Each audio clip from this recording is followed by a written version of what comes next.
నీకు చూపిస్తా. నేనండి మీ తిరుపతి అబ్బాయిని. మా తిరుపతిలో వెంకన్న స్వామి ఎంత ఫేమస్, మా తిరుపతిలో ఎండలు కూడా అంతే ఫేమస్ అండి. తిరుపతిలో ఎండాకాలం చలికాలం అనే తేడా లేకుండా ఎండలైతే 365 రోజులు కాస్తూనే ఉంటాయండి. ఆ ఎండల నుండి మనం తప్పించుకోవడానికి ఉన్న ఒకే ఒక్క పరికరం ఏసీ అండి. ఆ ఏసీ కరెక్ట్ గా వర్క్ చేయాలంటే మనకి కావాల్సింది ఏసీ కరెక్ట్ గా సర్వీస్ చేసే సర్వీస్ సెంటర్ అయితే కావాలండి.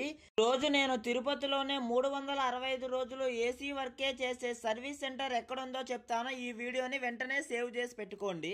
ఈ సెంటర్ పేరే సన్ రైజ్ ఎయిర్ కండిషనర్ అండి. ఏసీలోనే టాప్ బ్రాండ్ అయిన మిస్ట్సుబిషి ఎలక్ట్రిక్ కంపెనీకి అయితే తిరుపతిలో సర్వీస్ సెంటర్ లేదని చాలా మంది అయితే అనుకుంటూ ఉన్నారండి. 4 సంవత్సరాలుగా తిరుపతిలో మిస్ట్సుబిషి ఎలక్ట్రిక్ ఏసీ కంపెనీకి ఈ Sunrise air conditioner service centre వాళ్ళైతే ఆర్థరైజ్డ్ సర్వీస్ డీలర్స్ గా అయితే వర్క్ చేస్తూ ఉన్నారండి. సన్ రైజ్ ఎయిర్ కండిషనర్ వాళ్ళ దగ్గర మిస్ట్సుబిషికి సంబంధించిన చిన్న చిన్న స్పేర్స్ నుంచి పెద్ద స్పేర్స్ వరకు అన్ని స్పేర్స్ అయితే వీళ్ళ దగ్గర అవైలబుల్ గా అయితే ఉంటాయండి. సర్వీస్ సెంటర్ వాళ్ళు అన్ని రకాల బ్రాండ్ ఏసీలను సర్వీస్ అలాగే రిపేర్స్ అయితే చేస్తారండి. తిరుపతిలో ఈ సర్వీస్ సెంటర్ అడ్రస్ ఎక్కడ అనుకుంటున్నారా? ఎమ్మర్పల్లి పోలీస్ స్టేషన్ నుంచి అన్నమయ్య సర్కిల్ కి వెళ్లే రోడ్ లో అయితే మనకి లెఫ్ట్ సైడ్ ఫస్ట్ ఫ్లోర్ లో అయితే ఉంటుందండి. సర్వీస్ సెంటర్ ని కాంటాక్ట్ అవడం ఎలా అనుకుంటున్నావా గోవిందా? మరి ఆలస్యం చేయకుండా ఇక్కడ కనిపిస్తున్న నెంబర్స్ కి కాల్ చేసి తెలుసుకోవచ్చు కదా గోవిందా.